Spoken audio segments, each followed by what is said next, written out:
The galaxy had bled. Once beautiful planets lay in ruin, their skies scorched, oceans boiled, and civilizations reduced to ash. The architects of this devastation were not merely invaders, they were entities whispered about in ancient myths, feared by empires that ruled for millennia. They called themselves the Elisiari, but most simply called them what they were: gods. The Elisiari descended from dimensions not bound by time. They were not just powerful, they were unknowable. Their ships were living organisms the size of moons. Their weapons defied physics. Even the mighty Valsha Dominion, with their quantum spears and Sun's Forge fleets, fell within days. The Shatari swarm lasted hours. The Unified Council of 12? Minutes. And now, as the last council convened in the shadow of a dying star, there was silence. Each delegate stared into the holographic image at the center of the chamber, Earth burning in low orbit, the last colony ship torn open like a fruit. "We are out of options," whispered Chancellor Viral of the Kelnari. "And out of time." There were no arguments. Only despair. Until the Vrak ambassador leaned forward. Its mandibles clicked in a rhythm that hadn't been heard in 1,000 cycles, a sound of fear and warning. "There is one," he said slowly.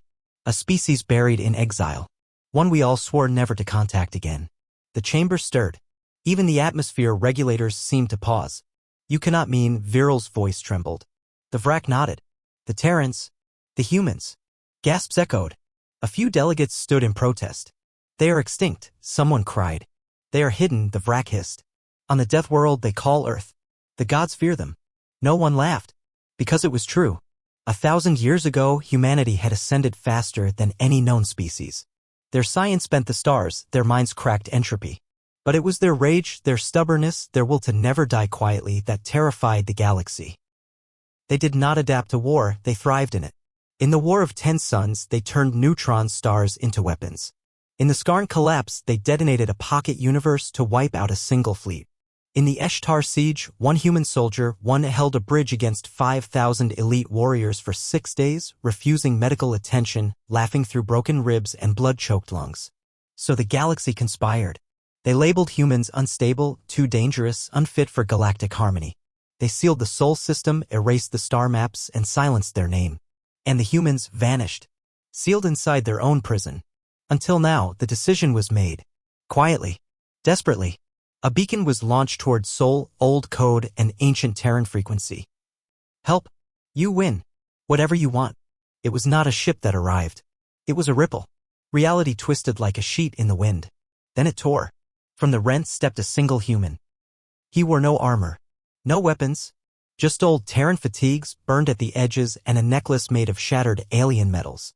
His eyes, black, endless, scanned the chamber. "Who called?" he asked. His voice was deep, like something carved in bedrock. The delegates stood frozen. Even the Vrak flinched. "I did," Viral said, stepping forward, trembling. "The Elisiari, the gods, they've destroyed everything. We don't know how to stop them." The human looked up at the star map. "Gods," he muttered. "Again. You fought them before?" the ambassador dared. The human gave a sad smile. "We didn't fight them.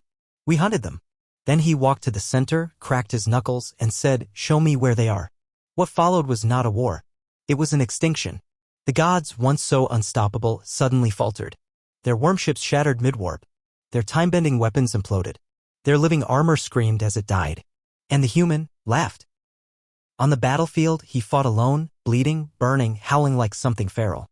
When one Elisiari god tried to erase him from time, he bit it, ripped the being's consciousness into fragments, and spat it into a black hole. Within 5 days, the Elisiari begged for surrender. Within 6, they were gone. The galaxy watched in awe, terror, and something darker, regret. In the ruins of the last Elisiari spire, the human sat, covered in alien blood, looking up at the stars. "You locked us away," he said to no one. "You were right to fear us." A pause. Then a grin. "But you made one mistake." The stars flickered as if they knew what came next. "You let us remember how to fight." And somewhere in the vastness, other imprisoned humans stirred. And the gods, what few remained hiding beyond time, trembled. Because the monsters they once buried were awake again. And this time there were no chains.